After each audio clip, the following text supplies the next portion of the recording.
भव अनंत बीत गए, भव अनंत बीत गए, खुद को नहीं पहचाना। जो अपना नहीं इस संसार में, जो अपना नहीं इस संसार में, अब तक कैसे अपना माना, कैसे अपना माना। ओम सजात्म स्वरूप परम गुरु शुद्ध चैतन्य स्वामी ने नमः। स्वानुभूति दर्शन में आगे बढ़ते हुए मुमुक्षु जन प्रश्न कर रहे हैं कि बर्फ को छूने पर ठंडक अनुभव में आ जाती है ना। इसमें सहज तत्व में सहज ही जो आनंद भरा है उसका स्वाद अनुभव पूर्व कैसे आए। बहुत अच्छा प्रश्न है, उसका समाधान कर रहे हैं। पहले ज्ञान द्वारा निर्णय करें, पहले स्वानुभव स्वयं के अनुभव द्वारा निर्णय करें। पहले स्वयं का अनुभव नहीं होता है।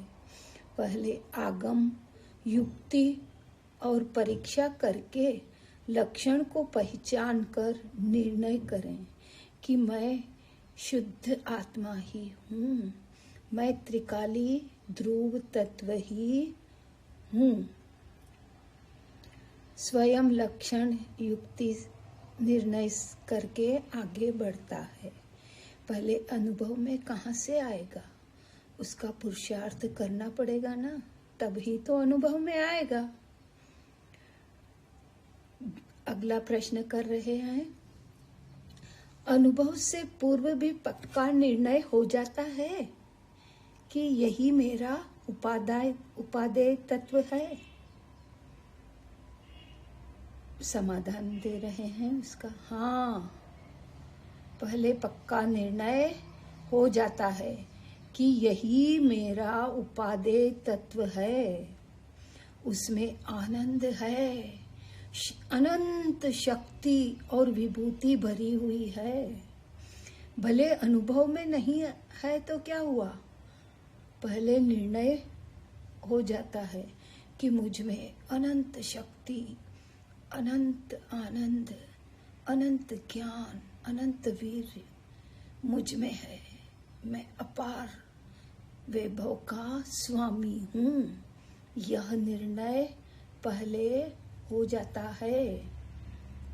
अगला प्रश्न कर रहे हैं, मुनिराज की अलौकिक दशा के संबंध में कुछ कहिए ना। तो अब बता रहे हैं कि मुनिराज बारंबार अंतर स्वरूप में आनंद करते रहते हैं। वे वन में वास करते हैं, तथापि वन संबंधी कोई लक्ष्य नहीं होता।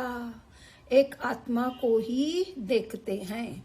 छठे सातवें गुण स्थान में झूलने वाले और अंतर मुहूर्त में अंतर स्वरूप में जाने वाले मुनिराज अकेले चैतन्यमय ही है।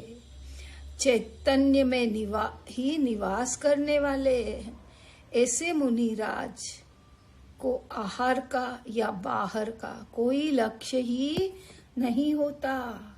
एक ही लक्ष्य अपनी आत्मा में रमण करना तथा शरीर की ओर का भी कोई ध्यान लक्ष्य नहीं होता। वे तो एक चैतन्यमय ही हो गए हैं, मात्र केवल ज्ञान ही नहीं हुआ, इतना ही बाकी है। तो वे चैतन्यमय ही हो गए हैं। निद्रा भी अल्प हो गई है। उनका जीवन निरंतर चैतन्यमय ही हो गया है। जैसे भगवान सदा जागृत रहते हैं, वैसे ही मुनिराज को जागृतमय दशा हो गई है। जागृत रहते रहते अर्थात चैतन्यमय रहते रहते श्रेणी चढ़कर शाश्वत ऐसी केवल ज्ञान दशा प्राप्त करते हैं। फिर चैतन्य में से ही बाहर आते ही नहीं। मुनि दशा में बाहर आते और अंतर में जाते हैं, तथापि जीवन चैतन्यमय ही है। चैतन्य में ही उनका निवास है, वही निवास स्थान है, आसन भी वही है, भोजन भी वही है, सब कुछ एक आत्मामय ही है। उन्हें बाहर के भोजन की दरकार नहीं है और इसीलिए कितने ही नियम लेकर बाहर भोजन लेने जाते हैं कि इस प्रकार भोजन मिले तो लेना, नहीं तो भोजन नहीं लेना। इस प्रकार भोजन की ओर लक्ष्य नहीं है तथा उपसर्ग परिचय आने पर शरीर को कुछ भी हो तथापि उसका ध्यान ही नहीं है। कुछ भी है, कुछ भी परिचय आए इस शरीर को, इस देह को, ऐसी मुनिराज की अलौकिक दशा है। बाहर क्रियाओं का विकल्प शुभ भाव आता है, मगर जीवन तो केवल आत्मामय ही है। अब अगला प्रश्न कर रहे हैं, अशुद्धता अपने से होती है परंतु द्रव्य तो शुद्ध ही है, फिर शुद्धता में से अशुद्धता कैसे आती है? इसका समाधान कर रहे हैं। शुद्धता में से अशुद्धता नहीं आती, परंतु पर्याय में अशुद्धता होने की उसकी योग्यता है, इसलिए अशुद्धता हुई है। उसमें पर द्रव्य तो निमित्त मात्र है और उपादान अपना है। जीव की अशुद्धता रूप परिणमित होने की योग्यता है और उसकी दृष्टि पर की ओर जाती है, फिर इसलिए विभाव होता है। द्रव्य में शुद्धता होने पर भी उसमें यानी पर्याय में अशुद्धता होने की योग्यता है, इसलिए होती है। अगला प्रश्न कर रहे हैं, आपने कहा है कि विकल्पों से अपने को अलग करना, तो क्या मैं बार बार ऐसा विचार करता रहूं कि राग मुझ में नहीं है? उसका समाधान कर रहे हैं, बार बार विचार नहीं करना पड़ता है, अंतर से श्रद्धा करना कि मैं राग से भिन्न हूँ, राग मुझसे भिन्न है। राग में एकत्व बुद्धि चल रही है, उसे तोड़ना, तोड़ने का अभ्यास करना, फिर उसे रटना नहीं पड़ता कि मैं भिन्न हूँ, मैं आत्मा भिन्न, राग भिन्न, जैसे दाल अलग छिलका अलग, मैं शरीर हूँ, मैं विकल्प हूँ। ऐसी जो एकत्व बुद्धि निरंतर चल रही है, उसको तोड़ने का अभ्यास करना। अगला प्रश्न कर रहे हैं, एकत्व बुद्धि तोड़ने का अभ्यास करने के लिए मुख्य उपाय क्या है?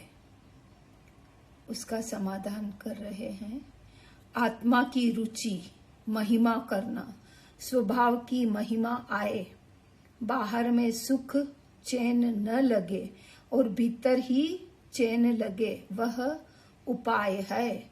मैं चैतन्य को कैसे पहचानूं, उसकी महिमा कैसे हो? इस प्रकार बारंबार स्वभाव को पहचानना, और जैसे बाहर में वस्तु देखने में आती है, वैसे मैं चैतन्य को देखूं, मैं निज स्वरूप को देखूं, मैं त्रिकाल ध्रुव तत्व को देखूं। इस प्रकार चैतन्य को पहचानने का बारंबार अभ्यास करना। अनादि से पर में एकत्व बुद्धि हो रही है, खाते पीते भी एकत्व बुद्धि बनी रहती है, किंतु तब भी भिन्न करने का अभ्यास करना। यदि चैतन्य की महिमा आए तो यह अभ्यास होवे। यह अभ्यास निरंतर करते रहना।